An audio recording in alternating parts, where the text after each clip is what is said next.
to learning losses, to systemic inequalities.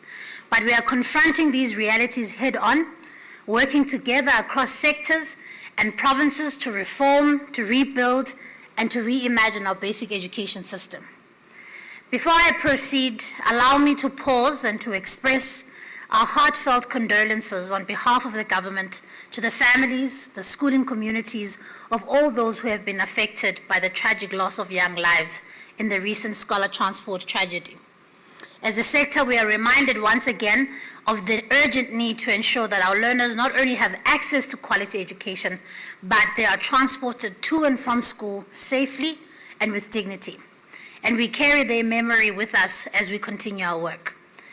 Over the past year, we've made important strides in our mission to improve the quality of learning in the early years, the foundational years.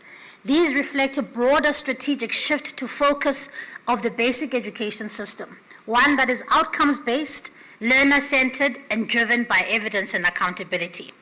And so it is now my honor to introduce a leader who has been unwavering in his support for this strategic shift. From supporting our efforts to improve access to quality early childhood care and education, to his leadership in elevating the foundational learning agenda, not only in South Africa, but also on the global stage, where he, together with other heads of state of India and Brazil, endorsed the work being done to establish an international network of quality foundational learning led by India, Brazil, and South Africa. And therefore, it's my absolute privilege to invite to the podium His Excellency President Cyril Ramaphosa.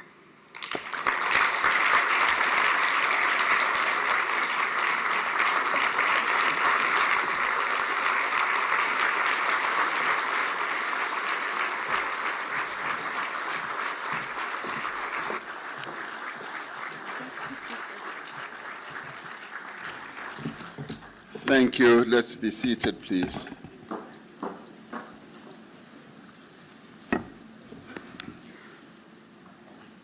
Program Director, Deputy Minister of Basic Education, Haule, the Minister of Basic Education, Ms. Kwahube, Deputy Minister of Higher Education and Training, Mr. Buti Manamela, Deputy Minister of Science and Innovation, Dr. Gina, and Director General of Basic Education, Matanzima Mweli, and Director General of Higher Education and Training, Dr. Sishi, and President of the Education International, Dr. Maluleke, MECs and members of parliament here present, representatives of teacher unions, representatives of SGB associations, and representatives of COSAS, who always tell me that they are in training to run this country. They never miss that point to tell me. Each time I look at some of them, they tell me that, Mr. President, I'm in training to do your job. So I'm watching you closely. Representatives of higher education institutions, education organizations, civil society and business, and ladies and gentlemen, I greet you all this morning. The minister had threatened that in introducing me, she's going to try to be a little bit more poetic and say, I present to you a man who grew up in Soweto, in the dusty streets of Soweto, who wore his school short pants, running to school every morning and so on. And I said, Minister, that'll be a very career-limiting approach. So I'm glad she didn't do that. Now, as we gather here, our nation is consumed by a great deal of sorrow. There are a number of events in the past few days that have given us angst and sorrow. 2 days ago, 12 children lost their lives on their way to school in a most horrific accident. We mourn this loss deeply and extend our condolences to the families, to the teachers and classmates of the children who lost their lives. And we wish those who were injured in the bus, in the crash, a speedy recovery. Children are not meant to be buried by their parents. Parents are the ones who should bury their children. Or children must bury their parents, rather. We cannot accept that young lives are put at risk in such a horrific way as they seek the growth and enrichment that an education should provide them. And we cannot let this tragedy just pass. We must draw a number of lessons, and we also need to act now together to ensure that scholar transport is safe and also is reliable. I do know that you did observe a moment of silence, but I do think that for the sake of those parents who lost these children, I'd like to indulge you once again that we should, in my presence, observe a moment of silence and give honor to these young children and to their families by having a moment of silence.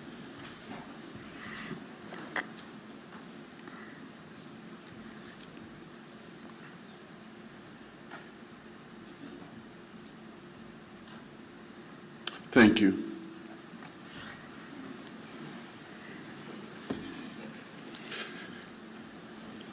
Today, I'm truly honored to once again have this opportunity to be part of the Basic Education Scholar or Sector Lekgotla. Education, as we all know, is the engine of development. Through education, we are able to lift our people out of poverty, and we are also able to overcome inequality. And we have already test-driven this. Where this has happened to good effect, we have seen how those that have embraced education are able to get out of poverty, and the levels of inequality begin to evaporate. The National Development Plan envisages an education system in which all learners are equipped with strong foundational skills in literacy, numeracy, and science.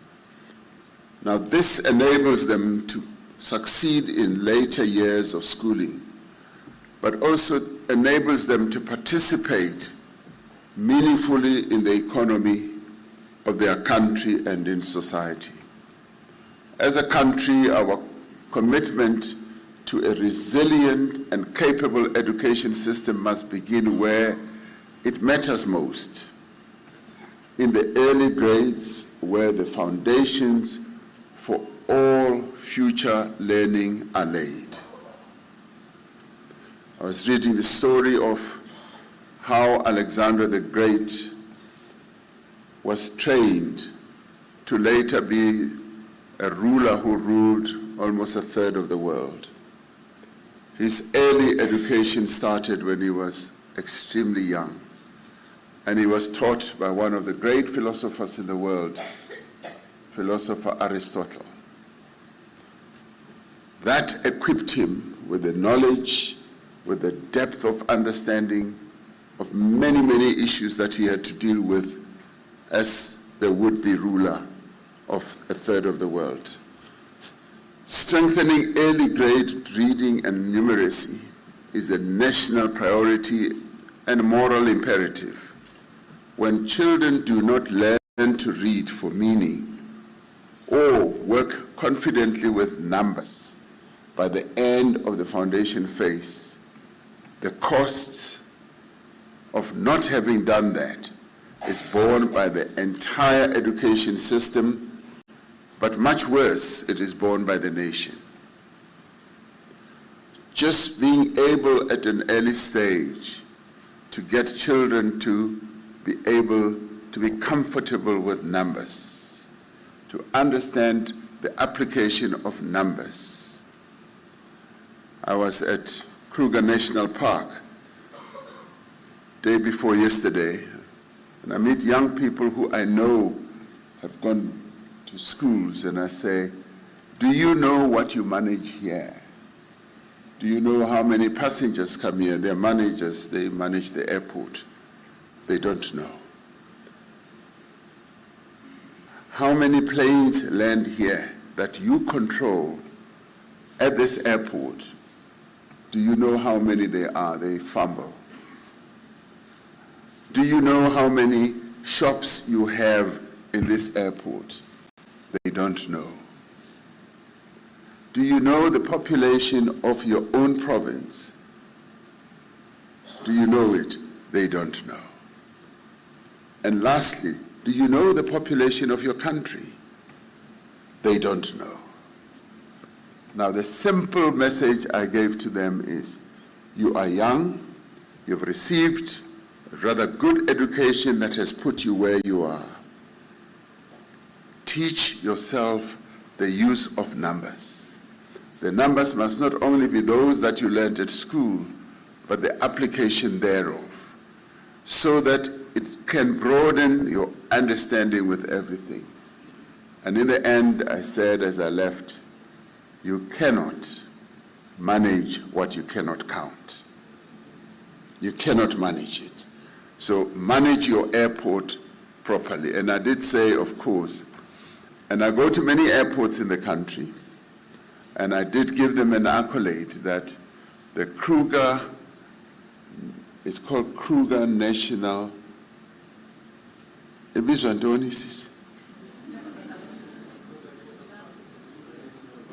Kruger National Park International Airport. Yes, it is the best airport in the country. It's clean. You don't see a single paper, a speck of grass that's out of kilter and all that. So I said to them, you've got this wonderful endowment, manage it well.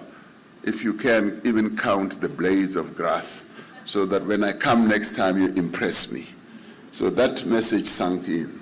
So it's important at an early stage that we improve, as teachers, the understanding of numeracy, the understanding of literacy amongst our young people.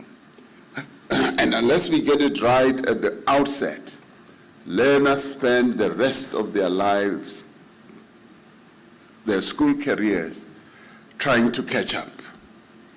And when they are asked questions, they go blank. And they are the ones who often say, I'm going to check, I'm going to check. And yet the information must be on their fingertips. With this, we see this in repetition of classes.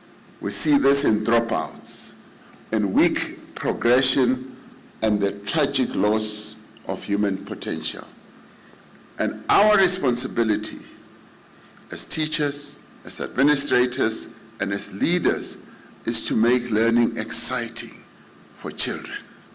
Let us make it exciting and make them to understand these concepts a lot easier. For this reason, we are intensifying our focus on evidence-based teaching of literacy and numeracy. We are working to ensure that every classroom in the country is supported by a coherent curriculum and well-trained teachers, and that every classroom has high-quality, age-appropriate, grade-specific, and culturally relevant learning and teaching support materials. By investing in foundational learning, we are building a resilient education system, an education system that can sustain learning, that can adapt to shocks and equip every child with the skills that are needed to thrive in a rapidly changing world. There is much we can learn and achieve through collaboration with other countries. We are delighted to be part of the Heads of State Network on Foundational Learning, which was formed during the recent G20 education meetings, and which also brings together the countries in BRICS like India, Brazil, and South Africa.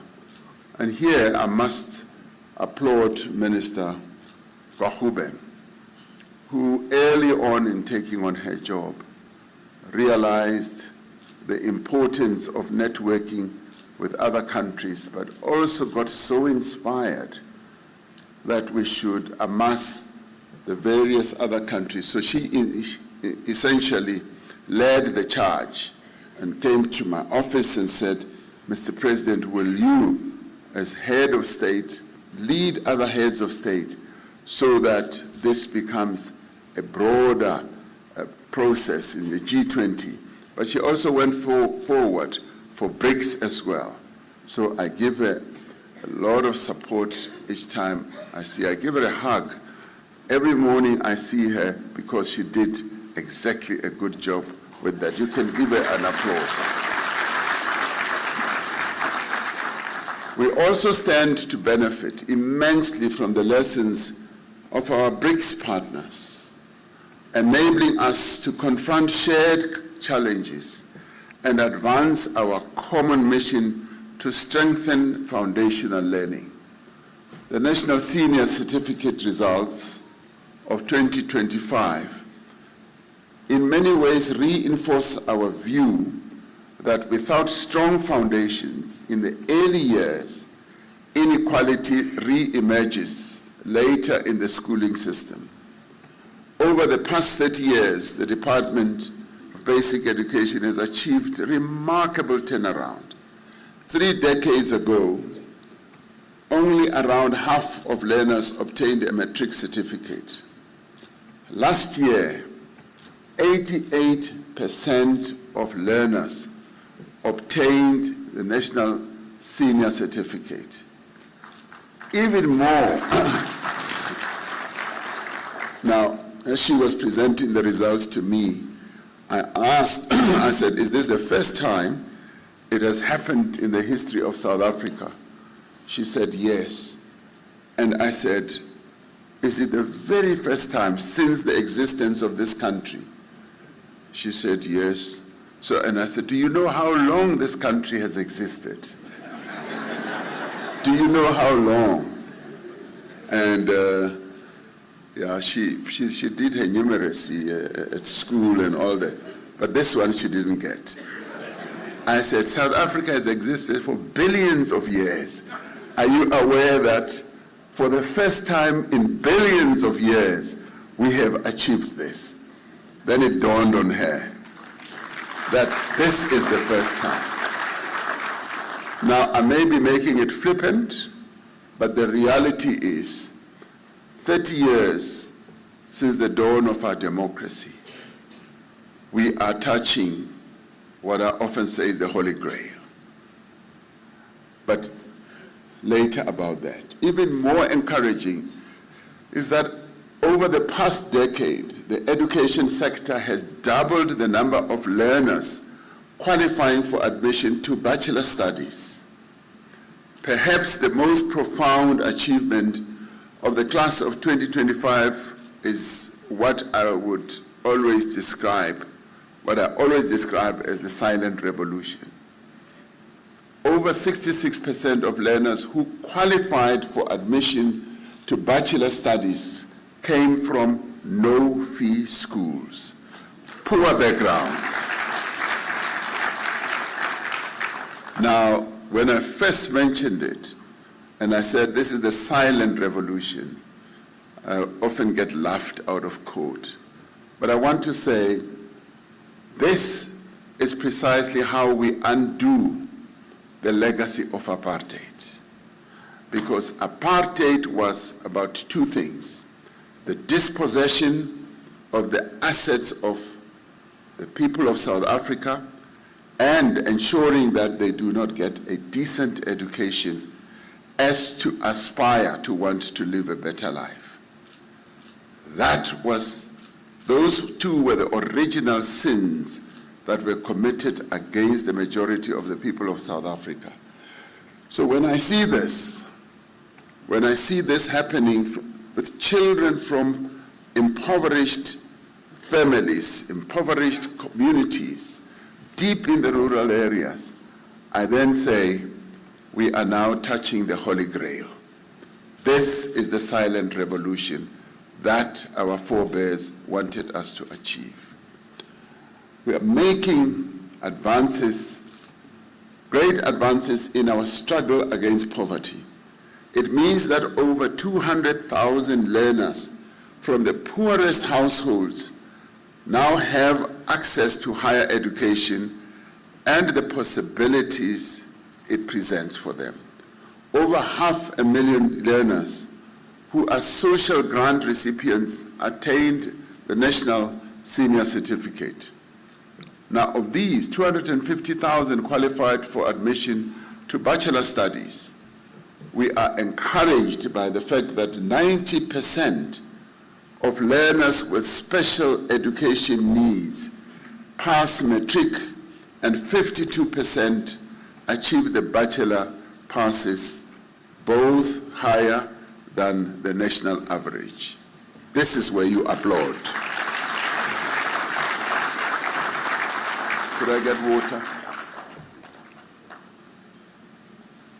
This underscores the importance of sustaining government's commitment to supporting marginalized learners and creating equal opportunities for success. While we applaud these achievements, thank you, we must be concerned and we must be worried that about the slow pace of growth in vocational and occupational education. Vocational and occupational education plays a most vital role in preparing young people for the world of work, enhancing economic growth, and also promoting social equity. By focusing on practical skills, the types of skills that the economy needs, is making a contribution to building a capable and adaptable worker who will be able to meet the demands of a rapidly changing economy. Our economy urgently needs those skills to drive our country's growth. Now that our education system is beginning to scale new heights, what we now need to focus on is the quality outcomes. What we now need to focus on is what the economy needs, and be able, as parents, as teachers, as career guidance people, guide young people towards what the economy needs. But this is also the time when we want, yes, companies that either operate within the environment of where the schools are, to surge forward, to begin the process of headhunting, even at a young age, beginning to headhunt those that they would want to bring into their companies as workers. This is the time when they go and showcase precisely what we do. In the past, what we've often seen is these career guidance processes that are being done by people who don't even work in companies, people who either learn what companies are doing by rumor, by just hearing a rumor that this company does this, that, and they go and tell learners. I now want the companies themselves to go to schools and the schools to open up career guidance days and be able to showcase what companies do interests young people in what they do. Went to Switzerland earlier last year or later last year, where they have the dual system, the academic system as well as the practical system of learning. And I found in the factory young people as young as 15, 16. And I said, what are you doing here? He says, I go to school, but I also come here to learn, to put into practice what I am learning at school. Essentially, I am a student, but the company has opened up an opportunity for us as students to come and learn what they do here. Now, this is now the way in which we need to move forward to ensure that what our young people learn at schools in terms of the choice of their careers speaks to what the industry or the economy needs. Now, if we can have this synchronized way of getting what the economy is doing and what we are learning at school, our economy will be set to get off. Largely because the employers are then able at an early stage to identify those bright sparks that they would have seen, that they would have listened to. They are able to know that this, we saw one who could become the best engineer, who could become the best water engineer and all at an early age. And I always say, let's remember how Alexander the Great was trained by Aristotle, a philosopher who knew nearly every subject on earth and was able to impart knowledge to him at an early stage. Basic education must play a stronger role in preparing learners for a skills revolution. We must intensify our effort to partner with various sectors of the economy to strengthen our collective contribution to vocational education. As we strive to improve the quality of our matric results, we must work harder to ensure that more children complete their schooling. It is, for me, quite distressing that nearly every year, 500,000 of children who entered school like 12 years ago, like the one in 2014, they left school before reaching their matric year in 2025. Most of these learners drop out between grade 10 and 11 and 12. We need to ask ourselves, what is it that makes these young children drop out of schools? And I call on the Department of Education, I call on parents, and I call on communities to counsel learners who are contemplating leaving and to work together to ensure that learners complete their schooling. I want to use the imagery of a hen. When a hen has laid eggs and produced the chicks, the hen will always make sure that its chicks follow it and are always underneath its feathers. When a chick disappears, the hen goes out to look for that chick. And the hens are the ones who practice what we now talk about, leave no one behind. And I want our teachers to have that approach, leave no one behind. Leave no one behind should not just be a political slogan. It must mean that those that we are responsible for, we should not leave anyone behind. When any one of my cabinet ministers is not present, and when I don't see them for a meeting and another meeting, I call. I say, where are you? Where is this cabinet minister?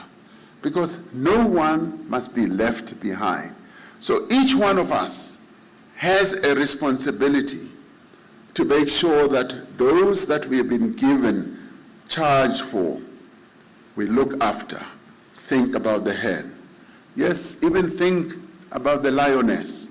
They do exactly the same. We are supposed to be much more advanced. We're given 30 children, 40 children in a class.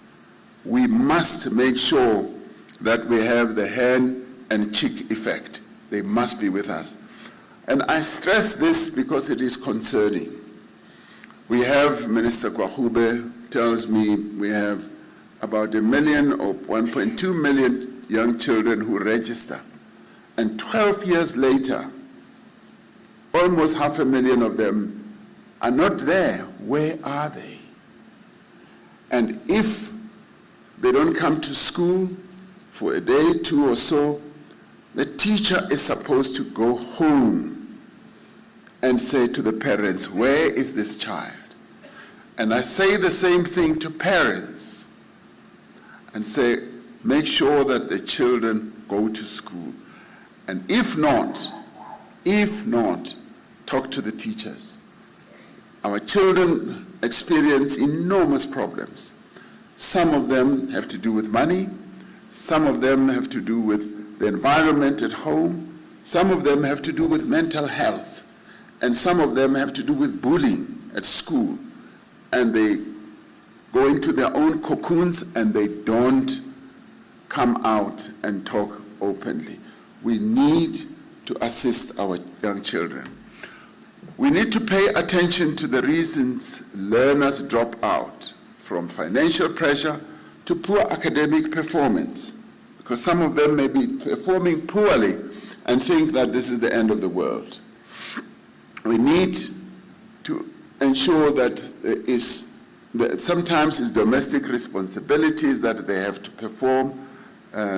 We therefore need to provide psychosocial support to those facing challenges in their home. We all face challenges, and in fact, we might all need psychosocial support. All of us. If I look at you, I think you need one. If I look at you, I think you need one. Yeah. Just by looking at you, I say, this one. Yeah. So we all need that. We all need a hand, someone to hold our hand. And the teachers are at the forefront. Of course, parents are also at the forefront. And yes, sometimes there's a problem of absent fathers. Those fathers who are not there in the lives of their children. That too is a contributing factor. So we must identify that is a problem and take remedial action. While there is much focus, it's gone dead. Yeah. While there is much focus on matric results, solid foundations in early learning from birth to 9 years is absolutely essential. It provides the foundational knowledge, the skills, attitude required for successful ongoing learning. Is there something wrong here? Okay. So wise guy, come sort it out.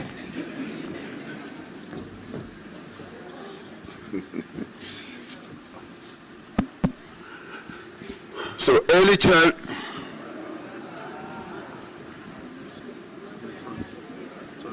You talk. Say hello.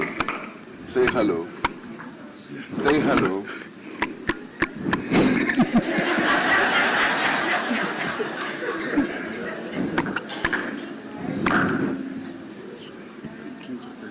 It's okay now. Okay. What are they doing now? No.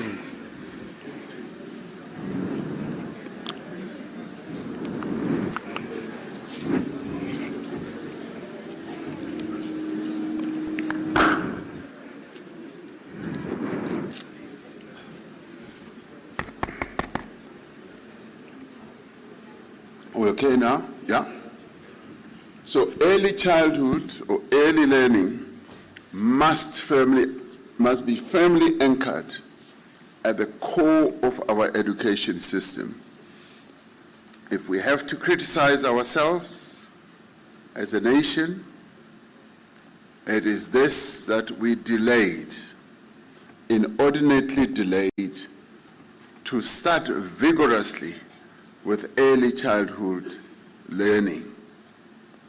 We thought somehow by getting our children to attend creches where they were just playing nabo go-go and sleeping many hours and playing with rocks and stones, that was learning.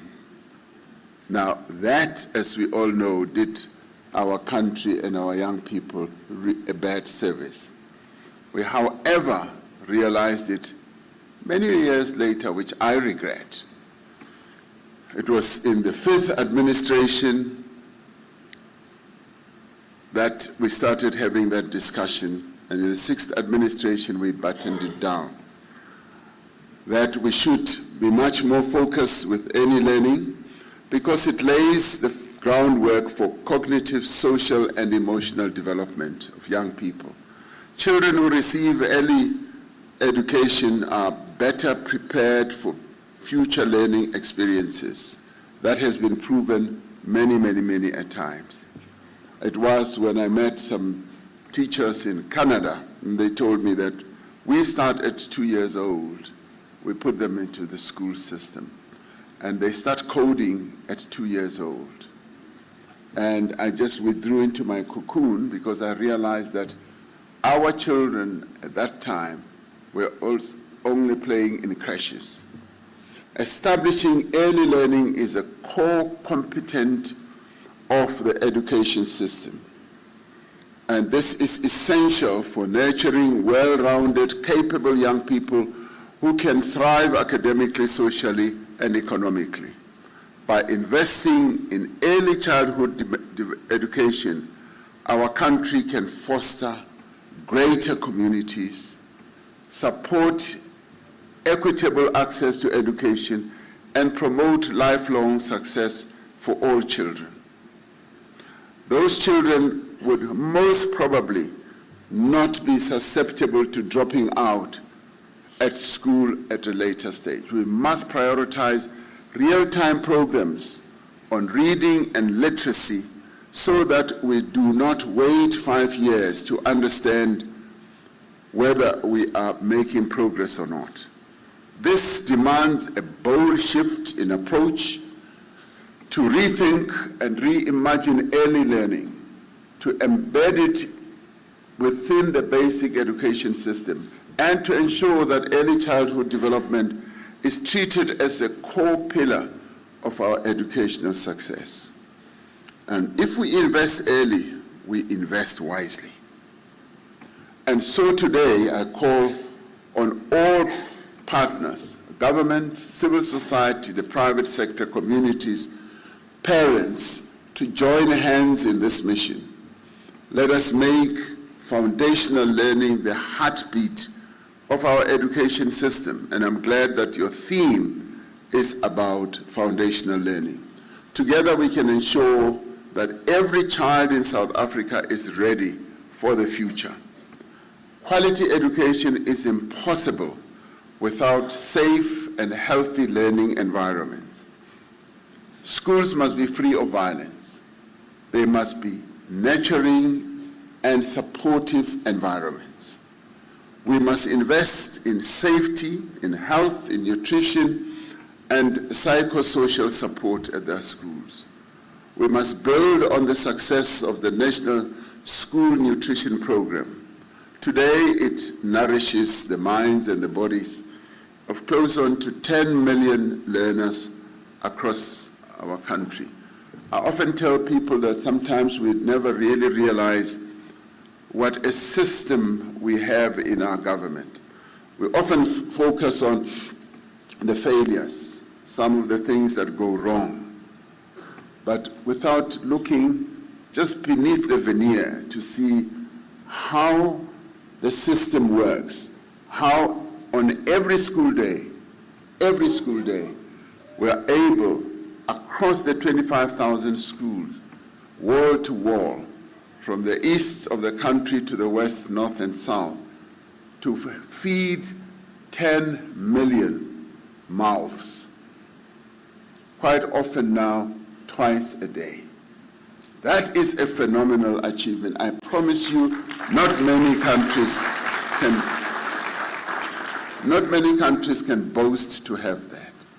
And to have it seamlessly and happening at the same time. The other one that I often get very impressed with is when we hold our SGB elections, that democratic display of parents being elected into positions. It happens, I think it happens in one day, right across the country, and that is full school democracy at work. Something that you should be proud of. It doesn't happen in other countries. Applaud yourself for that.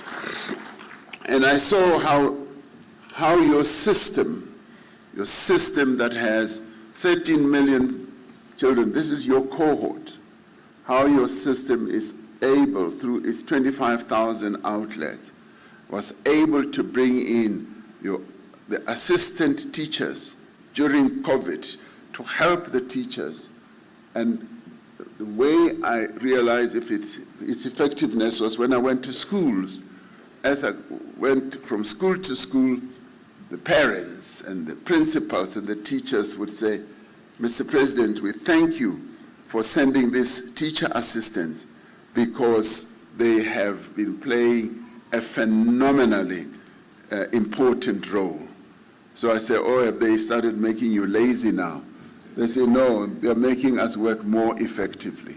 And they said, thank you, Mr. President. So that is another one that I am truly proud of. Now, of course, good nutrition strengthens punctuality.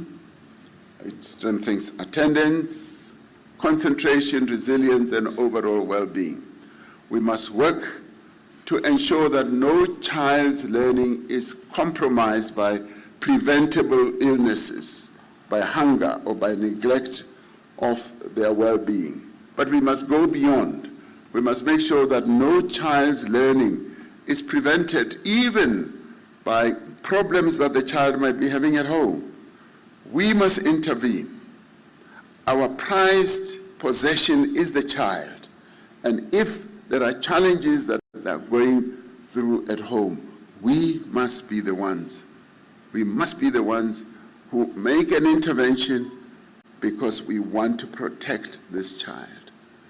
In line with the commitments made during 2025 State of the Nation Address, we gather here to reaffirm our collective resolve to quality and inclusive education. Central to this mission is the strengthening of foundational learning through the continued and expanded rollout of mother tongue-based bilingual education across all provinces. Globally, strong literacy and numeracy outcomes are rooted in learners' mother's tongue. That is the important part. Everybody has a mother. Everybody has a mother.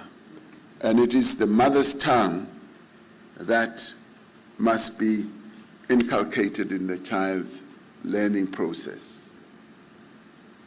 Our own data confirms the historical advantage that this approach has afforded English and Afrikaans learners. Since 1996, our Constitution has enshrined multilingualism as a social and educational and economic norm. By the end of 2025, nearly 12,000 schools had access to mother tongue-based bilingual education. Almost half of our school system. Department is working to expand teacher training in appropriate methodologies, ensuring curriculum and assessment alignment, and integrating language development across literacy and numeracy.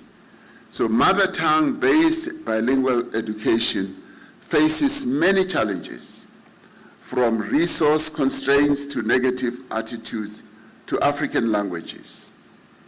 But these can be overcome through sustained advocacy and mobilization across society. Underpinning our quest for quality education is the central role of teachers. We must do more to prepare and support our teachers to work effectively in an continuing environment in the school that is evolving, while at the same time safeguarding their well-being and professional dignity as well. We want our teachers to retain that dignity that the teachers who taught me had dignity. And it is possible to do that because when they have that dignity, then they are able to impart good education. We must plan with teachers. We must support them to deliver. Teachers must have access to high-quality professional development that equips them for a rapidly changing world. In that way, we can ensure that there is a competent teacher in front of every learner. The picture or the imagery of an Aristotle, the philosopher, in front of a classroom in which Alexander the Great was, remains embedded in my head. And I'd like every teacher who stands in front of a classroom to begin imagining themselves as being the great teacher of all time, Aristotle, the philosopher. The education portfolio is vast, it's complex, and it is diverse. No single institution or department can succeed alone. And I'm glad that the minister and the deputy minister, in doing their work, realized early on that they cannot do this work alone. They are now joining hands with the Department of Higher Education and Training. They're joining hands with all other colleagues in the government system so that we're able, through an intergovernmental approach, to help them do their work. Partnership and collaboration are essential. We must seek our partners or out partners that can guide, that can challenge, that can support in delivering the quality and impact that our nation needs. It basically means we must be able to even go and headhunt those who are not state actors to work with us. The Department of Basic Education must continue to mobilize resources through government channels and strategic partnerships to ensure sustainable implementation from early childhood development through to the entire school system. And I've said to Minister and Deputy Minister, do not be afraid to go out and get people with clear minds, with clever minds, to help you to advance the work that we have to do. By confronting the literacy crisis, restoring the dignity and the value of all home languages, strengthening foundational learning and investing in teachers, and enabling an environment that is conducive to learning, we are in the end laying a very firm foundation for learner success. And in doing so, we are not only transforming education, we are building a resilient, inclusive, and future-ready education system worthy of all the children of South Africa. I've often said that you, as basic education, you hold the future of this country in your hands. What you make of the task that you have, in the end, makes the nation that we want to have or to be. The children that are going through your hands are the prized possession of this nation. And there are times when I no longer have young children now, but now I have grandchildren. And I say to the teachers, I'm sending this very clever, very brilliant child to you. I'm sending this brilliant child. Don't mess it up. Don't mess up this child. I want this child to return cleverer than when I sent them. So I am imposing on the teachers a responsibility of immense proportions that you now need to take on. I'm sending a child who is clever, but I want to get back a child who is cleverer than me also. And that is the responsibility you have. But as I end, I do believe that that is a responsibility that you as teachers must take up with alacrity. You must say, wow, what a challenge. A challenge because as teachers, you are the real architects of building the South Africa that we want. You are the ones who are really crafting this South Africa we want. People like me do a lot of talking, but you do a lot of doing. So I say to you, get on with it. Do what you do. I'll do what I do. But you are the real builders of this nation. And lastly, I thank you. We truly thank you, and maybe we don't thank you enough for the work that you do. So I honor you, and I thank you for all that you do to build this nation. Thank you very much.